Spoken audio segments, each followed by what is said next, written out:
galera ligada no Fórum Nerd, eu sou Thalita Amaral e esse é o Não É Uma Cópia, o podcast oficial do Fórum Nerd. O episódio de hoje é super especial.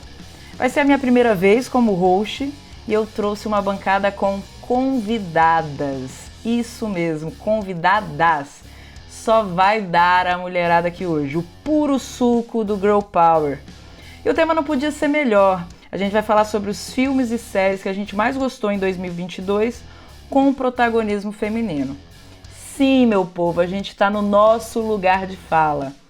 Mas deixa eu apresentar essas três maravilhosas aqui.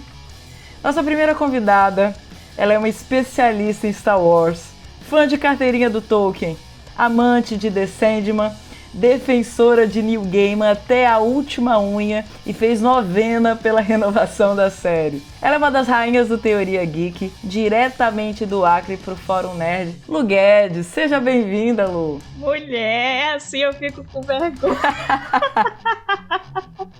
Adorei, eu fiz novena mesmo pra descer.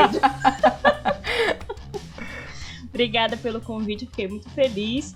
E vamos ver se a gente consegue se entender em alguma coisa, né, Thalita? A gente sempre tá... Nossa, verdade, quase uma rivalidade sadia, né? Mas é muito amor, gente. Eu sou a Luciana Guedes, do Teoria Geek.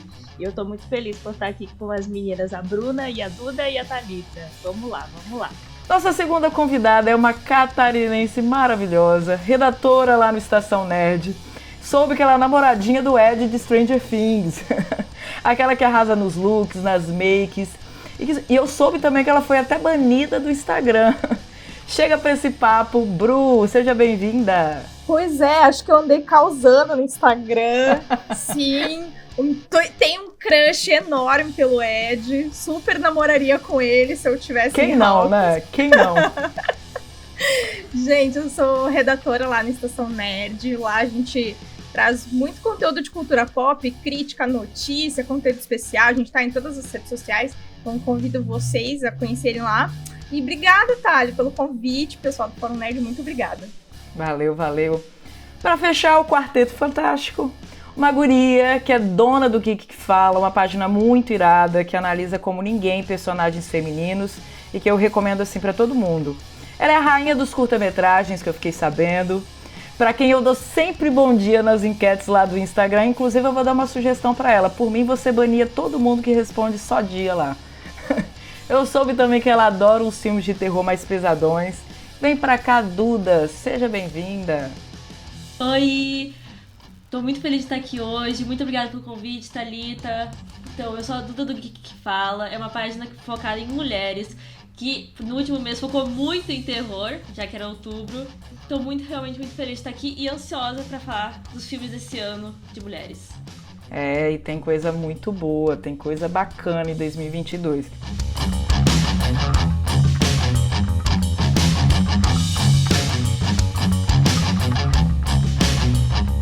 Antes da gente começar a papear, eu vou dar uns avisos aqui importantes. Siga o Fórum Nerd nas redes sociais. Lá no Instagram a gente é o @FórumNerd, no Twitter é o Nerd_Fórum. A gente posta materiais exclusivos em cada uma dessas redes. A gente também chegou lá no Facebook, no TikTok, então procura lá Fórum Nerd. Não deixa de acessar o nosso site, que é o forumnerd.com, acento agudo no O. Lá você encontra as principais notícias da cultura pop. A gente coloca críticas dos principais filmes, séries, tem artigo, tem lista, assim, um bocado de coisa bacana. Nós temos também canal no YouTube. Os episódios do podcast, além de saírem nos principais agregadores, a gente está colocando e disponibilizando lá no YouTube. Tem um quadro novo também, que é o Dicas Simples, que você não pode perder. E em breve a gente vai colocar materiais novos, bem diferenciados. Então segue lá, clica no joinha nos vídeos para ajudar no engajamento e deixa um comentáriozinho maroto. Eu vou fazer um merchan, nunca me imaginei chegando nesse momento, mas o dia chegou. Hoje eu vou divulgar também o nosso parceiro mais recente, que é o Allplay. Imagina só você ter vários canais ao vivo, como a Warner, o AXN, o History, e ainda poder escolher pacotes que incluam o HBO Max e o Paramount Plus. Tem super séries lá, como The Handmaid's Tale, que eu amo de paixão. Então, para assinar, eu vou deixar o link na descrição aí do podcast e aproveita que o precinho tá bem maneiro. Sem mais delongas, bora depois da vinheta. Eles estão aqui por você. Eles não sabem que o mal está vindo. Eles sabem que você vai protegê-los.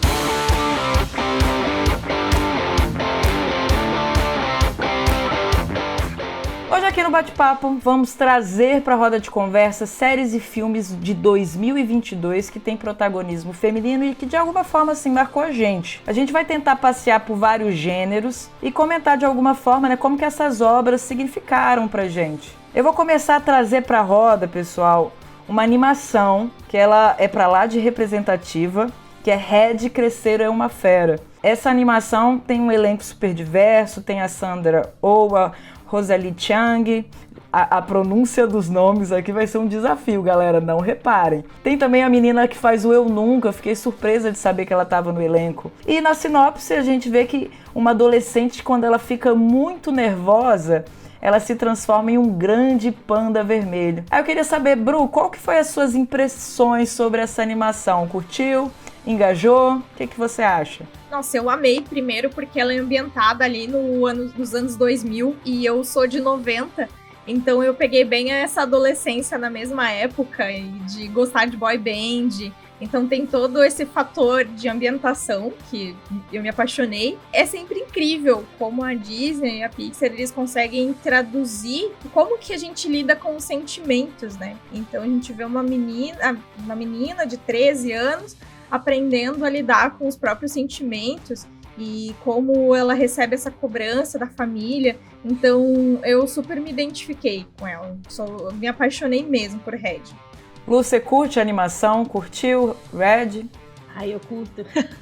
Eu gosto bastante de animação. E gostei muito de Red. Principalmente porque, assim, eu estou com duas priminhas quase na mesma idade que elas. Então, vê-las sendo representadas em Red é muito engraçado, porque elas estão nessa fase de puberdade e tal, que tudo é explosivo, tudo é esse conflito de mãe e filha, então ver representadas é muito bonitinho. E a Pixar faz de um jeito, né, como a Bruna falou, é tanto pro adulto quanto pra criança. Os dois podem assistir, os dois podem ter lições disso, né? Então eu gostei bastante. Eu achei que os estereótipos estão mudando nas animações, né? Eu não sei se a Duda concorda. Tá diferente, você já não vê mais só padrõezinhos protagonizando. O que você achou dessa proposta de Red, Duda? Eu concordo contigo. Eu acho muito legal que a Disney, atualmente, ela vem focando muito nisso de identificação com o público no geral. Se a gente voltar um pouco antes, tem Encanto e tem aquele vídeo lindíssimo daquela menininha olhando pra TV e apontando, dizendo que era ela. E eu acho que Red consegue trazer muito isso. E ele traz muitas outras coisas importantes pro público feminino. Primeiro, que o elenco, não só o elenco, a produção é feita quase praticamente toda por mulheres. E nisso a gente tem uma pré-adolescente passando por aquele monte de raiva, onde ninguém entende ela, o que praticamente toda pré-adolescente passou. O vício nas boy bands, como a Bruna falou. E é tudo muito identificável para um público feminino. E a gente ainda tem uma mudança, porque nos anos 2000 teve muitos filmes de rivalidade feminina. E Red traz uma amizade feminina muito forte, lindíssima, ela se apoiando, e isso ainda, além de tudo isso, tem a relação com a mãe, que toda menina na cidade tem problemas com a mãe praticamente, é quase impossível uma menina da cidade não ter, e traz isso, o que a mãe passou, e respeita ela como mulher, assim como respeita a filha. Eu acho isso lindíssimo do filme. Eu gostei exatamente que trabalhou, que geralmente quando tem animação, os pais eles são meio que pano de fundo, né? A gente vê os personagens, mas não são tão trabalhados. Mas eu achei interessante que a relação mãe e filha não é pano de fundo, ela é uma das linhas principais, né, que movem ali a trama. E eu não sei, né, se vocês assistiram dublado ou se assistiram legendado, mas a Sandra Oh, ela assim tá fenomenal ali no papel da mãe. Eu achei que deu uma característica interessante, porque você vê que é uma super proteção, que ao mesmo tempo é nociva, né? Porque a menina ela fica tentando atingir uma perfeição inalcançável que vai sendo desconstruída, né? Quando finalmente ela resolve se abrir e falar a verdade ali pra mãe. E, gente, eu tenho que comentar que eu fui assistir o filme agora por recomendação de vocês. Faz tempo que eu não vejo tanta animação. Aí quando eu vi o panda vermelho e a menina fazendo 13 anos, eu falei, gente, Que mensagem subliminar maravilhosa. Eu também achei. Para pois alguns, então, né? pra alguns, que filme comunista. Para bons entendedores. Isso. Ai, gente, não tinha parado pra pensar. Eu não Que pensei tempo. nisso, não. Eu pensei em outra coisa, alegoria pra menstruação. Olha que coisa louca. Não, Mas foi eu acredito essa a que alegoria. foi. Foi essa, tá, público? Eu não coisa podia que perder esse gancho, eu não podia perder. Outra coisa que é interessante é que a gente vê como a própria mãe, mesmo adulta, ela mesma se cobra, ela controla as emoções, né? E isso a gente, agora, passada a fase de adolescência, chegando na fase adulta, já na casa dos 30, eu vejo o quanto eu me cobro, o quanto eu tento controlar minhas emoções, e às vezes não dá, a gente explode, a gente vira um panda vermelho também. Eu acho muito legal isso também, porque trouxe a relação da mãe com a avó, então mostrou que isso era um ciclo, sabe? E mostrou também, permitiu elas sentirem raiva. Eu acho isso muito legal, porque a gente passa o tempo todo dizendo... A gente ouve muito, tu tá na TPM, né? Quando tu fica com uma raivinha. E esse filme permitiu que as mulheres desse filme sentissem raiva. Claro, no final, com toda a transformação. Eu acho que a crítica sobre esse filme é a questão, querendo ou não, existe um público-alvo, as mulheres, as meninas se identificam mais, e por isso uma galera resolve simplesmente jogar o hater. Eu fico pensando, né, quantas animações a gente já assistiu. Exatamente, onde não era o nosso lugar de fala, onde a gente não estava em evidência, não se tratava da gente, a gente assistiu, curtiu, e aí quando o jogo vira, não, como assim, filme sobre isso, sobre menstruação? Inclusive, né, a gente tem um personagem masculino, né, o amiguinho delas lá da escola, que no início é o maior Zé Ruela, molequezinho lá, inferniza a vida delas. Eu achei tão legal que tem um momento que ele curte a boy band e não tem problema nenhum isso. O filme não cria caso quanto a isso. O negócio é completamente orgânico. Eu acho isso sensacional para um adolescente que está assistindo. Então eu acho que ele vai pulverizando umas mensagens super bonitinhas que vão enraizando mesmo. Não, eu só tô lembrando que em janeiro vou assistir Backstreet Boys, aí eu lembrei. Muito bom. Inveja eu tenho. Eu vou reviver todo o Red da vida. Nossa. Ou seja, a gente cresce e ainda continua gostando de boy band. Eu acho muito legal que, tipo, eu não lembro exatamente, mas foi mostrado depois que cada um dos personagens dessa boy band era inspirado em um cantor de uma das boy bands dos anos 2000. Eu achei isso um detalhe muito genial da história. Nossa, agora que você Sim. falou, eu tô... que bacana, verdade. Eles estão aqui por você. Eles não sabem que o mal está vindo. Eles sabem que você vai protegê-los.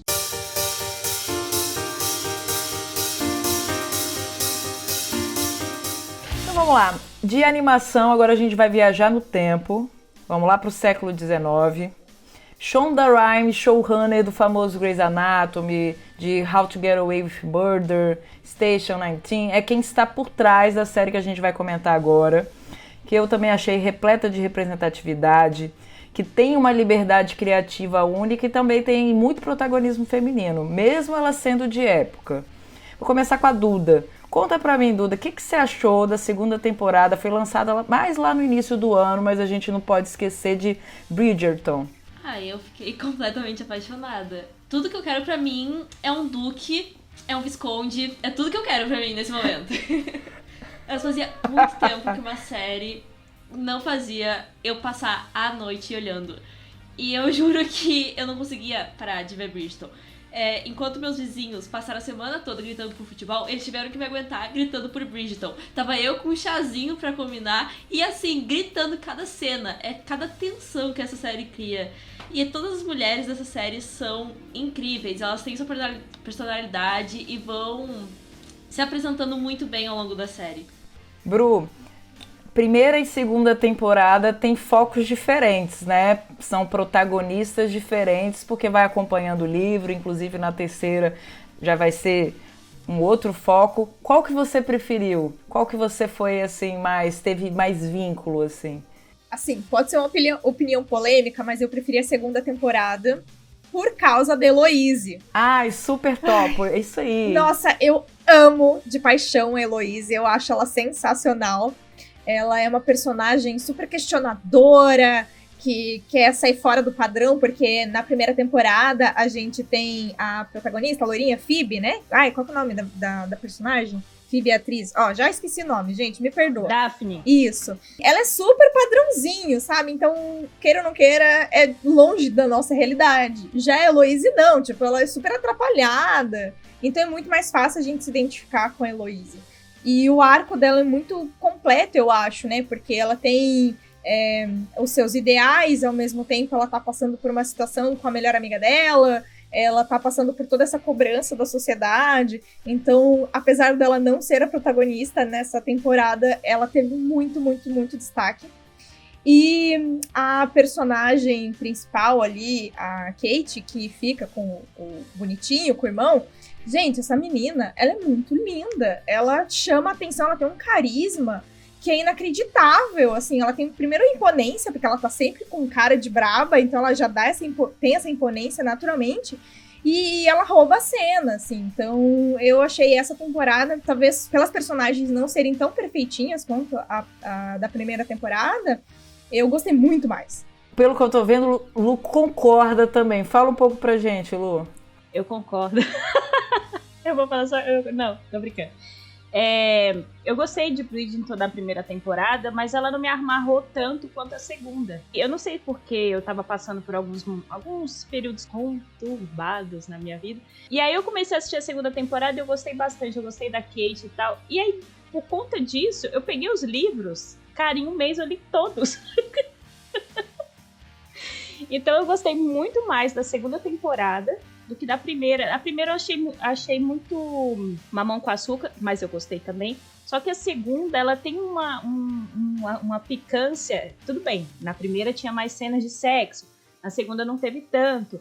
Mas eu tô falando da questão do Enemies of Love, acho que é isso, né? Inimigos pro amor, esse negócio dela brigar com ele é muito engraçado, então eu gosto mais. Então acho que foi isso que me cativou na segunda temporada. E a Kate, meu Deus do céu, né? A Kate, ela é o que a Bruna falou, ela entra e ela tem presença, ela desmonta todas as outras protagonistas. E a Heloísa, eu não quero nem falar nada, né? Que a Heloísa é a Esmeralda. Se a irmã da Kate, que eu esqueci o nome, é a Diamante, a Heloísa é a nossa Esmeralda e eu prefiro Esmeralda também. A Edwina, né? Não sei como que é a pronúncia no inglês, mas no dublado é Edwina. Ela é uma gracinha, essa personagem, é muito legal como colocaram ela no conflito, coitada.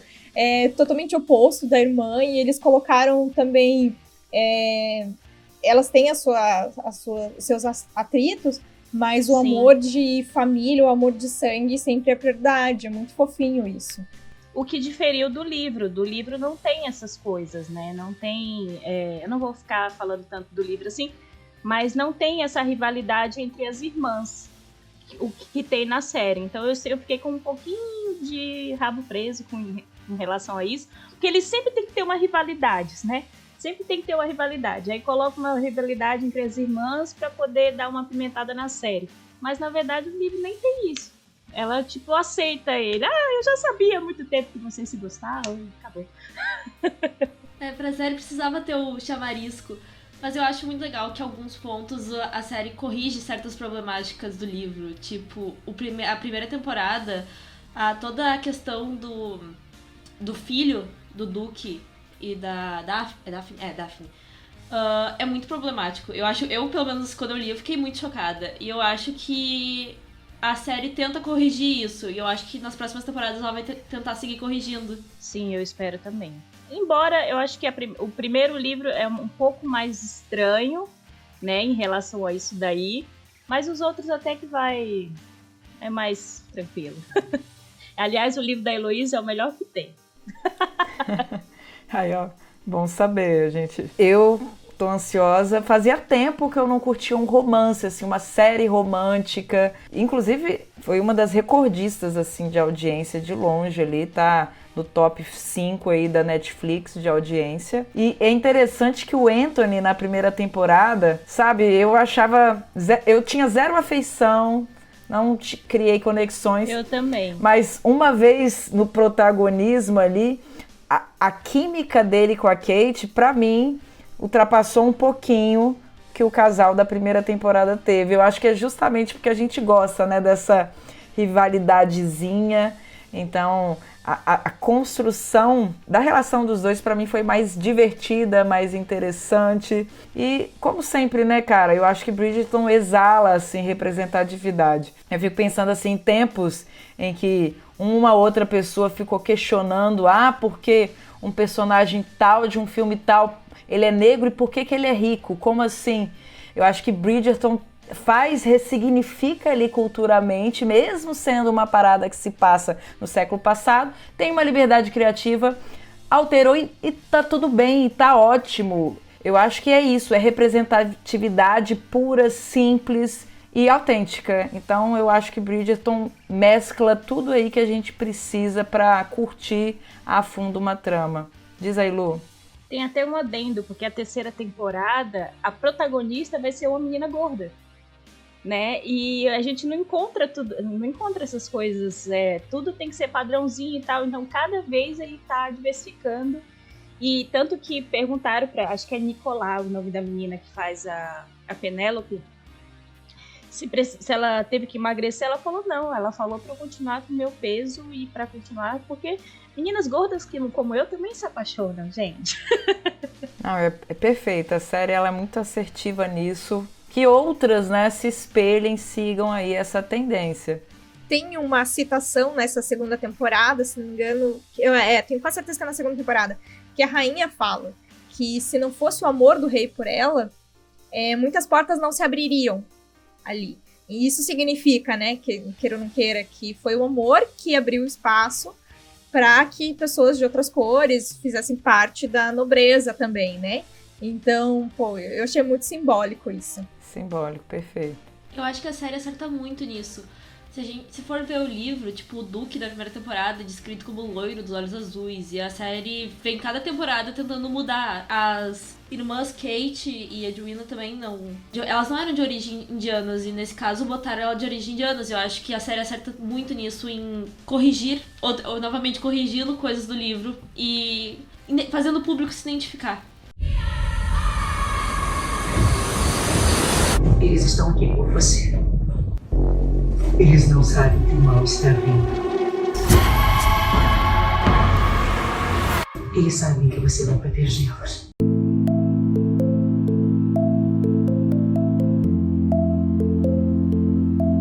Já que a gente voltou no tempo, eu vou trazer agora para a roda de conversa o meu filme favorito da lista de hoje. Não sei se as meninas vão concordar. Rainha Viola Davis está entre nós. A Mulher Rei conta a história do exército feminino Agoji, responsável por proteger o reino de Daomé, atual Benin na África Ocidental, entre os séculos 17 e 19. São mais de 2 horas de filmes, mas pelo menos eu não senti passar. A história, ela encanta, ela comove, ela surpreende. Cara, tem tanto significado ali naquele roteiro. E, ao mesmo tempo, é comerciável o filme, não é um filme moroso. Eu achei excelente. Para mim, por enquanto, tá entre os melhores filmes do ano. O que você acha, Lu? Fala pra mim. Cara, eu assisti esse filme hoje à tarde pra poder falar sobre. E eu fiquei, por que eu não assisti esse filme antes, cara? Que filme maravilhoso. Eu tinha até assistido Enola antes. E eu até achei perfeito ter assistido Mulher Rei depois, eu até estava comentando com a Thalita, porque se eu tivesse feito ao contrário, eu ia sentir um impacto muito grande entre a mudança do protagonismo. Que filme sensacional! Ele tem várias camadas numa mulher só, tanto sofrimento, mas também tanta luta, tanta garra, poder errar, mas também poder se consertar. Foi assim, eu também não senti acabar, eu não senti as 2 horas passando, né? Acho que tem 2 horas e 15 minutos. Eu fiquei impactada. Como que ele não teve tanta repercussão como um Wakanda ou um Pantera Negra, porque se você vê, são praticamente as mesmas. São praticamente a mesma cultura. E tem outra coisa também que eu gostei, assim, quando ela fala assim, se vocês estiverem com a gente, vocês são da gente, vocês são do povo, vocês não serão vendidos. Pra gente que viveu uma sociedade escravocrata, né, que foi o Brasil, esse filme, ele mexe com a gente. Eu não tenho fala pra falar sobre a escravidão, mas que ele comove, que ele faz a gente ficar arrepiada com tudo que eles estavam lutando, porque eles estavam lutando para não servirem de escravos aqui. E eram mulheres que estavam lutando por elas mesmas, pelo povo. Então, eu falo desse filme, eu assisti não faz nem uma hora. E eu me arrepio inteira, porque a história, para quem não conseguia se safar, era 1000 vezes pior. Então, quando ela falava o seguinte, se você for pega e passe uma faca na sua garganta, porque o que você vai viver é 1000 vezes pior, ela sabia o que ela estava falando. E isso daí é comovente, assim, porque a gente sabe o tanto e o que ainda sofrem por toda essa carga histórica que tem da escravidão, principalmente aqui no Brasil. Até tem um brasileiro, tem um personagem brasileiro. Então foi emocionante, e isso sendo lutado por mulheres, eles falam que as Amazonas do Rei, né, foi chocante, assim, foi uma experiência que eu tô com vontade de sair daqui já escrever. A gente vai digerindo, né? É um filme com tanta informação, exatamente, que a gente vai processando. Eu saí assim do cinema com o seguinte pensamento: cara, a gente tem uma dívida histórica eterna a ser paga. Quem acha que isso vai se pagar em uma década, 2, cara, não sei se paga. Não sei se paga. E eu senti também assim, como a gente estuda pouco a história do continente africano, nossas raízes estão lá, e como a gente, né, só estuda Europa. Então, para mim foi uma aula, né, também. Sim, tem muita coisa para ser mudada. Porque se você vê, existiam escravos aqui no Brasil que eram reis, que eram rainhas, que foram trazidos para cá também. Tanto é que a mãe do rei, né, foi trazida pra cá. Que o cara, meu pai me teve com uma mulher daqui. Ela falou, igual a minha mãe, que foi levada também como escrava. Então, é chocante. Duda, como que foi a experiência pra você? Eu, infelizmente, não consegui ver ainda. Eu queria ter visto nos cinemas, mas não acabei atrapalhando de agenda. Mas eu acho que ele é muito impactante só pelas notícias que eu li. Tem entrevistas da Viola Davis que ela fala que ela, em 2 anos atrás, ela não imaginava que ela conseguiria pôr um filme assim pra todo mundo. Então traz uma importância muito grande o fato dela conseguir trazer esse cinema de mulheres negras pro cinema no geral. Que ela, como uma atriz renomada, que já fez muitos filmes, que todo mundo conhece, ela não tinha perspectiva que ela conseguiria entregar um cinema e as pessoas iriam assistir. E em pleno 2022, ela conseguiu. E eu acho isso muito impactante para o audiovisual. Exatamente. E ela falou um lance que assim me marcou muito, que ela fica super incomodada porque as pessoas, quando vão entrevistá-la, eles costumam falar a Meryl Streep negra. Aí ela falou, não, eu quero que me conheça como a Viola Davis. E é isso, cara, é a Viola Davis, uma das melhores atrizes que a gente tem hoje, em evidência, perfeita. Bruna, me diz aí, pensa e responde rápido. Qual que é o melhor? Teste de DNA ou dente aqui, ó, cravado na pele? Olha, por experiência própria de pessoa que tem uma marca na pele que é igual a da minha mãe e igual do meu avô, eu acho que isso vale mais do que qualquer coisa. Eu tenho uma relação muito próxima com esse filme porque eu sou um bandista, então eu tenho uma relação direta com o candomblé, que são religiões de matriz africana. E mesmo a gente não vendo essa questão religiosa no filme, tem elemento ali. Então, quando eles citam o orixá Ogum, que é o orixá guerreiro, sabe, dá um quentinho no coração. E como vocês falaram, tipo, a gente realmente não estuda nada da África. A gente sabe que tem todo um racismo estrutural. que infelizmente a gente vê tanto de intolerância religiosa, né? Gente hoje em dia no governo falando de, né, sendo intolerante religioso. Então, para mim, isso me pega muito, de verdade, assim.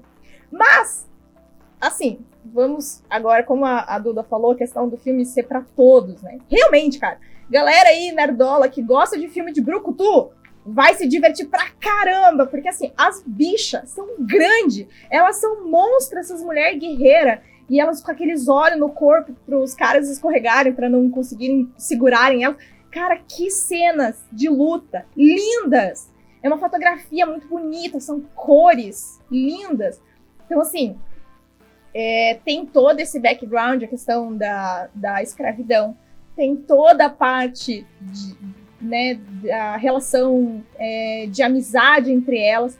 Mas, cara, se você quer só ver um filme de luta, vai se divertir pra caramba, porque as bichas, elas são muito boas, de verdade. As atrizes, não só a Viola, as outras que contracenam com ela, que eu vou pedir perdão, porque eu realmente não consigo pronunciar os nomes, que são muito difíceis. Elas são muito maravilhosas, assim. E até a gente estava falando na live da Estação Nerd esses dias sobre Mulher Rei, e ao mesmo tempo que ele tem toda essa bagagem que é pesada, eles conseguem trazer isso com diálogos que são leves, sabe? Se você assistir na sessão da tarde, vai ser uma digestão gostosa também. Mas se você parar para analisar todos os detalhes, você vai ficar remoendo, vai ficar pensando naquele filme. E elas são muito carismáticas, sabe? Tem diálogos que são divertidos, tem piadas. Como eu falei, a fotografia é linda, então aqueles cenários que não é hollywoodiano, não é aquele cinza da Londres, é amarelo, é verde, é laranja, é vivo. Então ele é um filme, como a Thalia falou, você não vê a hora passar. Realmente ele é filme para todo mundo mesmo. Nerdola, o filme não é só lacração. Nerdola, o filme é tipo brucutu. Se quer ver luta, ação, vai assistir.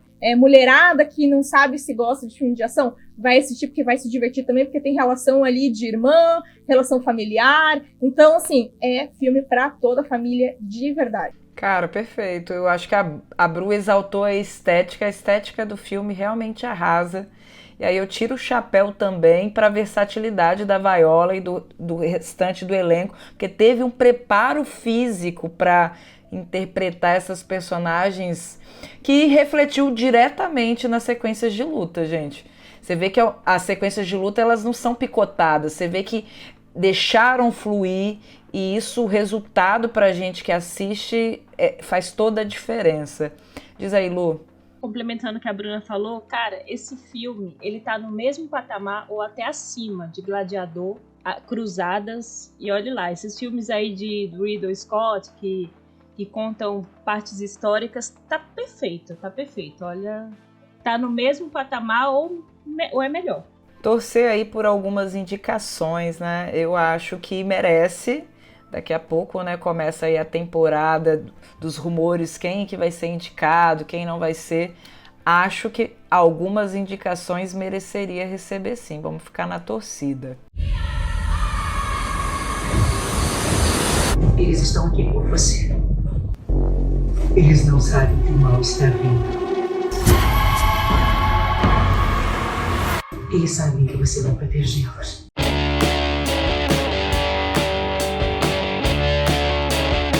Vamos seguir partindo agora para o mundo da fantasia, meninas. Eu, pelo menos, achei que, assim, 2022 deu um passo muito grande quanto ao protagonismo feminino nessa parte do mundo da fantasia. Em Anéis de Poder, a gente tem a Galadriel como uma protagonista e líder, que é importante na trama. A Casa do Dragão entrega Rhaenyra, que é uma personagem, assim, chave, que está disposta a tudo pelo trono que lhe é de direito. A gente também tem Stranger Things, que dessa vez, apesar, né, de ter um grupo ali de personagens principais que são os meninos, a liderança dessa temporada, eu pelo menos senti que ficou por conta das meninas. Duda, não sei se você assistiu Stranger Things, meninas eu também não sei, mas foi uma série assim bastante repercutida. Conta aí, Duda, você assistiu, você acompanha Stranger Things? E se acompanho. Eu amo. E eu adorei que essa temporada a gente tem uma evolução muito grande das personagens. Tipo, a Nancy, ela começou a série como aquela garota bobinha que queria namorar o Steve, tava se apaixonando e tava... E agora é tipo, meu Deus, a Nancy, se cuide. A gente mostra todas elas tendo vários lados. A gente tem a Max, que tá enfrentando o luto. A gente tem a Robin ganhando muito mais destaque com as suas próprias questões e mostrando ela como uma pessoa muito inteligente, muito perspicaz. E eu acho que realmente essa temporada se elevou muito nesse sentido. Eu acho que algumas coisas dessa temporada foram falhas, mas as personagens femininas não foram. Eu concordo completamente. Eu acho que elas tiveram muito mais voz, elas tiveram muito mais poder decisório. Tiveram tempo de tela, né? Então a gente consegue com elas ter a conexão da amizade, ter humor e também ter drama. Que pra mim a Max foi assim o grande destaque da temporada. Eu me emocionei muito naquele episódio que teve ela como em foco ali nos seus tormentos. Então eu tô super na expectativa da próxima e eu espero que as meninas ainda estejam em evidência. E a gente também tem, eu falei esse ano, cara, a fantasia reinou, né, cara? Anéis do Poder, que né, ainda temos aí um pouquinho o que falar. E também teve a Casa do Dragão que bombou. E eu sei que Lu tá por dentro aí dessas duas últimas que eu falei, né, Lu? Ai, vamos lá. Você quer que eu fale qual primeiro, pelo amor de Deus? Não, vocês falem na ordem que vocês quiserem. Vocês que mandam aqui. Vamos lá. Olha, sobre Anéis de Poder, eu gostei do protagonismo da Galadriel, porque eu já sabia que ela teria esse protagonismo, porque a Galadriel é uma guerreira no mundo do Tolkien. Até ela virar essa Galadriel que todos conhecem, da Peter Jackson, ela passa por toda essa transformação de ela é orgulhosa, ela é guerreira e tal. Mas eu senti aí que o roteiro não foi tão bom como pra ela. Eu achei que faltou um pouco mais de, talvez, de carisma, de... Tem umas falas dela que eu achei muito constrangedoras, que é uma fala que eu imaginaria que ela não falasse. Então, por exemplo, eu vou te cortar até a sua orelha pontuda, nunca que a Galadriel falaria isso. Então eu fiquei naquela assim, gostei do protagonismo, tanto que quando começou o hype da série, dizendo ela vai ser general e tal, cara, eu fiquei muito feliz. Mas quando eu vi a série, por fim, eu não gostei tanto do que eu vi, mas só por conta da questão do roteiro, a caracterização dela em si, e eu já sabia que ia acontecer e tal, mas... Enfim, agora vamos lá. A Casa do Dragão. A nossa novela mexicana. Lu, posso só, antes da gente entrar em Casa do Dragão, Vai. posso só enaltecer a Nori? Porque ela é uma gracinha. Pode, ela é uma personagem que, ao mesmo tempo que ela é irritante, ela é muito gracinha. Não, ela é a amiguinha dela que eu gosto. Tá aí uma parte de Anéis do Poder que eu gosto. A Nori é a amiguinha dela lá. Eu acho perfeita. Não, tem que exaltar. Duda, quer falar de Anéis do Poder? Quero. Eu ia deixar pra depois de falar depois de falarem tudo. Não, mas eu vou é comentar melhor a gente agora, falar então. de um depois de falar outro. Assim, eu acho que, como tu falou, a Galadriel, aquela fala, eu fiquei eu achei muito embaraçosa. Mas eu acho que a série se destaca muito em todas as mulheres que ela tem. Porque enquanto nos filmes a gente tem só uma cena que se diz ser progressista, que é eu não sou um homem, a gente só tem isso de protagonismo durante 3 filmes. Na série, em todos os núcleos, a gente tem mulheres protagonizando. A gente tem nos humanos a eu não sei falar o nome dela, mas enfim, a gente tem uma personagem representando os humanos, a gente tem uma personagem negra nos anões, a gente tem uma personagem temos a Nori, nós temos em cada núcleo a gente tem uma mulher forte, sendo muito bem representada e fazendo suas lutas e suas questões pessoais. Eu acho isso incrível na série. A rainha de Númenor também, uma mulher negra, maravilhosa. Nossa, lindíssima. Empoderadíssima. Gente, cada vez que essa mulher aparece na tela, eu bato palma, porque a caracterização, o figurino é muito lindo. Acho que Anéis de Poder conquista a gente pela beleza, né? Nem pelo roteiro, mas pela beleza. É mais pela beleza, exatamente. A estética de bilhões, né? A estética tá ótima. Vamos só precisar mudar o roteiro, gente. Verdade, eu concordo com vocês. Eu, inclusive, tentei passar pano, assim, pra Galadriel praticamente a temporada inteira, Lu sabe, que eu gostei justamente dela não vir como uma heroína que tem doçura, ela vir como uma heroína rígida, diferente do que a gente está acostumado e padronizado. Mas, realmente, o roteiro e a direção ali não contribuíram, principalmente eu senti ali naquele desfecho. Mas tem uma segunda temporada aí para quem sabe colocar de volta aos trilhos, né? Mas a Casa do Dragão, aí sim, meu coraçãozinho ficou aquecido. Aí sim, a série ganha meu coração e tá ali no meu top 3 do ano, porque tá recheado de personagens femininas fodas, gente. O que foi Rhaenyra com aquele olhar matador no último episódio da série? E não tem só ela, né? Por mais que a galera seja meio hate do time verde, né? A Alicent também é uma personagem cheia de camadas que eu acho interessantíssima. Enfim, conta aí, Bruna, você curte a Casa do Dragão? Se aventurou, não se aventurou? O que você quer falar? Você escolhe. Thalita, eu só quero te perguntar, você voltou no primeiro episódio, você viu o sorrisinho que eu te falei? Nossa, pecadora fui. Poderia mentir, falar que eu voltei e vi. Não voltei, não vi. Nossa, no final dessa gravação eu vou verificar. Em uma outra live, um outro podcast, nem sei, foi um outro papo. A gente tava falando lá no Papo Nerd com o Thiago, verdade, desse primeiro episódio. E quando tem aquela cena do Daemon, que eles estão na justa, e o Daemon, cara, ele faz uma jogada ilegal ali, derruba o cavalo e tal. E a Rhaenyra, ela dá um sorrisinho. Ela gostou daquilo, todo mundo ficou chocado com a violência, mas ela gostou daquilo. Então ali já deu pra ver que ela não é flor que se cheire. E eu falei isso naquele dia e a Thalita não tinha visto. Thalita, ó, acabando aqui você vai fazer isso, por favor. Mas eu já sei que ela não é flor que se cheire, tá? Não, maravilhosas. A rainha que nunca foi.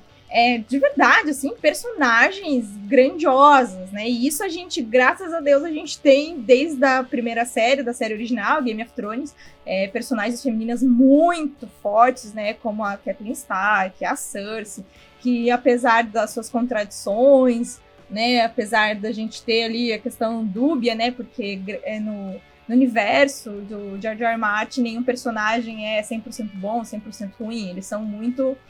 andam ali no cinza, nos tons de cinza. E isso é muito legal. A gente vê que elas erram, elas acertam, elas têm qualidades, elas têm defeitos. E é isso que faz a gente se apaixonar pelas personagens do universo de Game of Thrones.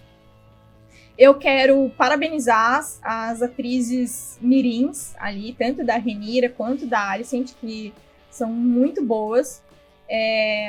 A única coisa que me incomodou, mas me incomodou muito nessa série, foram as perucas. Mas tirando isso, muito bom, tudo maravilhoso. Favor rever a equipe que cuidou dos laces. Por gentileza, revejam. Realmente um ou outro ali, agora fazendo uma análise, né, mais apurada, poderia estar melhor. Mas assim, é uma aula de construção de personagem, né, não, gente? Eu acho que a HBO sabe, né, fazer um roteirinho, sabe escolher ali quem faz seu roteiro, quem vai dirigir. É justamente o que o Prime Video vai ter que ajustar. Gastou com o visual, mas esqueceu que se o bruto ali não estiver bem feito, o objetivo nem sempre é atingido da melhor forma possível. Eles estão aqui por você. Eles não sabem que o mal está vindo. Eles sabem que você vai protegê-los.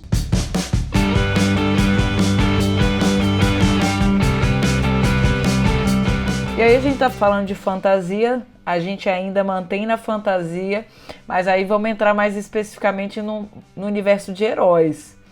Eu acho que nunca foi produzido tanto material com heroínas no protagonismo. Inclusive, esses dias eu estava gravando um outro podcast em que, querendo ou não, a gente estava traçando um comparativo ali Marvel e DC, e eu pontuei que eu estava ficando um pouquinho incomodada que a DC ela não tá pegando esse tranco assim de povoar com mulheres.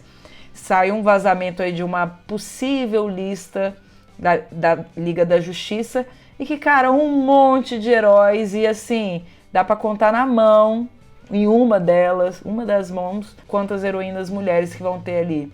Então fiquei um pouco desapontada. Já a Marvel, acho que com os 30 filmes aí de experiência, tá vendo que tem que povoar. E tivemos aí Miss Marvel, tivemos aí She-Hulk. Cara, vai estrear agora, né? Amanhã eu tô indo lá. Né? Eu não sei que dia que vai sair esse episódio, gente, mas eu vou ver Pantera Negra 2 na pré-estreia. E não é que seja spoiler, gente, mas já tá socializado praticamente em todas as mídias sociais quem vai herdar o manto do Pantera Negra e vai ser a Shuri. Então, mais um protagonismo assim forte feminino, apesar de que a atriz a gente sabe que carrega uma série de polêmicas. Então eu quero saber de vocês, meninas, como que vocês estão vendo esse mundo de heróis, pelo menos os da Marvel, sendo povoados aí por mulheres? E o que vocês acham que a DC pode fazer para dar uma alterada? Porque eu sei que nas animações ela já está fazendo isso, mas nos filmes mesmo, um pontapé ainda não foi dado. O que você acha, Duda? Fala para mim. A gente já falou numa live lá no Papo Nerd também sobre She-Hulk. Então, né? Incrível. She-Hulk tá sem palavras. É assim, olha, puramente estamos fazendo isso para o nosso público feminino. Miss Marvel, eu vejo a mesma coisa de Red. A gente tem essa identificação, principalmente com adolescentes. Eu acho isso muito importante. E já quanto a DC, eu tô muito decepcionada também. Porque a Batgirl, é até a roupa que eu estou usando hoje, é a minha personagem favorita de todos os tempos da DC. E daí foi cancelado. Era um dos filmes que ia sair com um protagonismo feminino muito forte. Foi cancelado e não tem previsão pra ter uma outra produção desse tipo. Então eu realmente fico muito decepcionada. E tava pronto, né? Que triste, cara. A gente tem personagens da DC incríveis. Enquanto a Marvel tá finalmente trazendo essas mulheres pra produção, a gente não vê isso ainda na DC. É muito triste, porque as personagens dos quadrinhos, das animações, elas são muito grandiosas e são... Nossa, tipo, a gente vê Liga da Justiça Sem Limites, por exemplo, vê hoje em dia... Os diálogos, cara, é uma animação que tem 20 anos e ela vale pra hoje. Então, assim, a DC tem estrutura, tem potencial. O problema da Warner, né, da DC, queira ou não queira, são os produtores. E isso é triste. E aí, Lu, concorda, discorda? Eu concordo, é que eu vou dar um ponto de vista, acho que talvez diferente. Porque a Marvel, a fase 4 da Marvel, o que acontece? O que eu senti? Eles primeiro trouxeram os Nerdola, que foi a primeira, segunda, terceira fase, até o Vingadores Ultimato.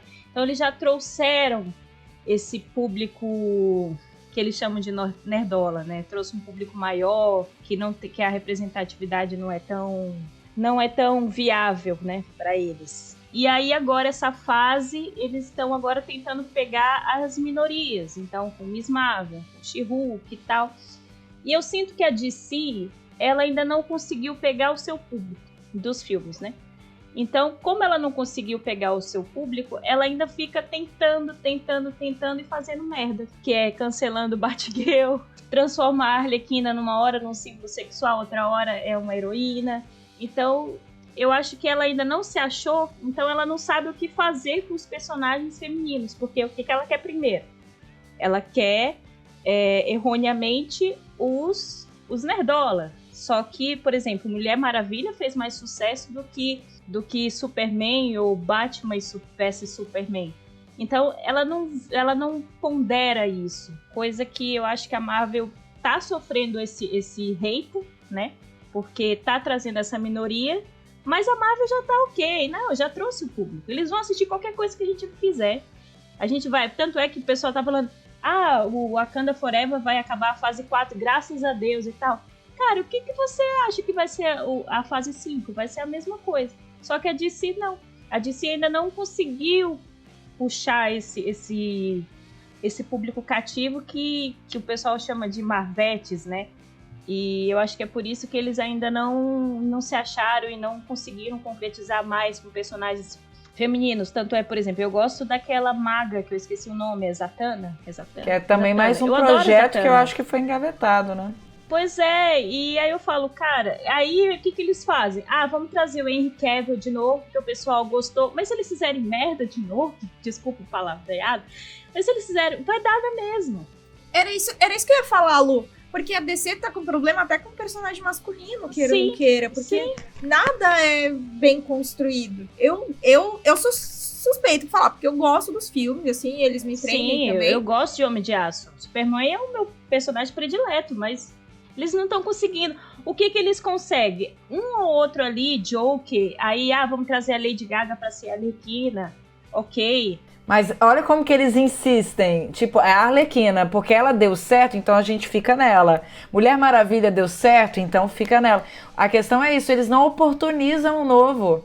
Eu fui pra ver Adão Negro, aí eles me trazem a Sociedade da Justiça. Aí tem uma personagem feminina que é a que tem menos tempo de tela, que praticamente não fala, e quando aparece, ela fica repetindo o mesmo poderzinho, pouquíssima criatividade em torno do que ela faz assim em cena. Aí a gente fala, pô, é isso aí que é a heroína feminina do grupo? Eles estão muito perdidos, cara. Eles estão muito perdidos. Eles podiam pegar aquela série Liga da Justiça, Justiça Sem Limites também, transforma em live action, tá tudo certo. Em questão de qualidade, eu acho que esse ano a gente consegue destacar Pacificador, que foi, tipo, em qualidade impecável. Excelente. E a gente pegar Batman, a gente pode elogiar a qualidade, porém, eu fui até... Me mandaram ver Meninas Superpoderosas quando eu falei que filmes do Batman não sabem ter personagens femininas. Nossa senhora, não acredito. Falaram. Aposto que homens falaram isso. É, sim, com certeza. homens. No lugar de fala, né, que eles têm. Enfim. Mas é bem assim, eu acho que, querendo ou não, por mais que a fase 4 da Marvel tenha seus tropeços, eles estão inovando, eles estão trazendo... É isso, eles estão buscando aquelas pessoas que eles... Porque eles já conquistaram os nerdolas. Agora eles estão conquistando as outras pessoas. E os nerdolas não estão entendendo isso. E mesmo que tenha as suas falhas, uma coisa é meio que unânime. As pessoas, elas estão gostando das personagens femininas. A galera, assim, por exemplo, que fala mal de Miss Marvel, traz, né, uma série assim, de apontamentos, mas todos gostam da personagem, da Kamala. Sim. Quem fala mal de She-Hulk, fala mal do CGI, fala mal mas todo mundo tá curtindo a Jennifer. Ou seja, vale a pena investir em personagens femininos. Então, tomara, né, que isso se espalhe. Tomara que no grupo aí dos Jovens Vingadores, elas... Pelo menos a gente tem um equilíbrio quantitativo de heroínas e heróis. A gente fica na torcida. Apesar de serem todas femininas, são todas personagens que atingem públicos diferentes. A gente tem a Kamala, a gente tem She-Hulk, a gente tem a Wanda, a gente tem a Kate Bishop. Então, assim, são personagens com personalidades completamente diferentes e estilos de série, estilos de filmes diferentes também. Então, isso também acaba atingindo, sendo muito mais abrangente, né? E eu acho que também gera mais fator de identificação, porque a gente sempre gosta mais de uma, gosta mais de outra, mas no final a gente tá aqui falando de todas elas, né? Sim, e pensando aí no futuro, né, tem a série da Echo, ou seja, a gente vai ter uma protagonista surda, vai ter a série da Agatha, que a gente vai ter uma protagonista que tem uma faixa etária, né, maior, então essa versatilidade ainda vai persistir, vai inovar ainda mais pra frente. Não, e que o pessoal não tá ligando ainda, que assim, ninguém gostou do Thor 2, do Homem de Ferro 3, mas quando eles se juntam depois como Vingadores, o negócio, isso é toda uma construção. O pessoal quer Vingadores Ultimato o tempo inteiro, acha que tudo é Vingadores Ultimato. Não, é mais uma construção da Marvel para um fim. O pessoal não maior vira depois. essa chave, né? Meu Deus. Não Além vira, da quebra da fórmula. Ficam, não aguento mais a fórmula, não aguento mais a fórmula. Daí a Marvel quebra a fórmula e daí reclamam que, porque não tá bom, não gostei do jeito que fizeram. Exato. E eles falam que diversidade, representatividade é lacração. Então quer dizer que você nunca leu um quadrinho na vida, né? Porque se a gente for pegar os quadrinhos, se a gente for pegar as animações, tem de tudo quanto tipo de personagem. Tem personagem branco, negro, amarelo, índio, tem de tudo quanto é característica. Tem personagem deficiente, tem cego, tem surdo. Então, assim, tá reclamando, mas não é fã, né? Não, enfim, é hipocrisia, mas tudo bem. Apareceu aquele cachorrinho, o caramelo, enfim, é hipocrisia.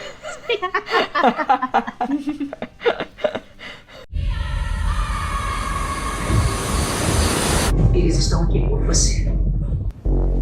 Eles não sabem que o mal está vindo. Eles sabem que você vai protegê-los.